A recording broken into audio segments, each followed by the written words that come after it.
smrtelné nemoci. Dospěl jsem do stavu prostého emocí a úplně sám. Či s něčím pomocí od rána časnýho hluboko do noci a jeden za druhý zástupu mý soci, jak sloci číhaj, vidíme z okna. Chránit svůj majestát je těžká hodna.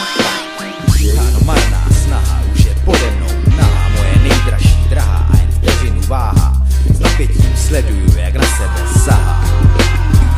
A já v duchu volám bájného vraha, ať dotknem se smrti pod tihou blaha.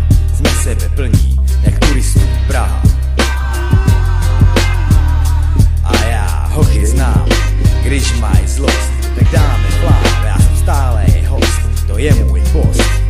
Tak a dost, žádnej klam, pochopil svojí koc. A já ji znám, spolu to máme moc, celý den, celou noc, spojení v jedno, jak raní rosa, kterou protíná kosa.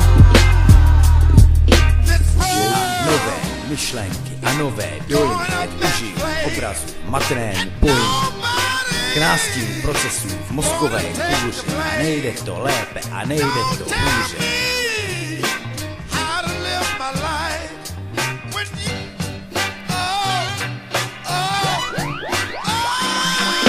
Proces poznání zákonů světa, to chce, trvá to léta, však duše má skvétá, stále víc létá.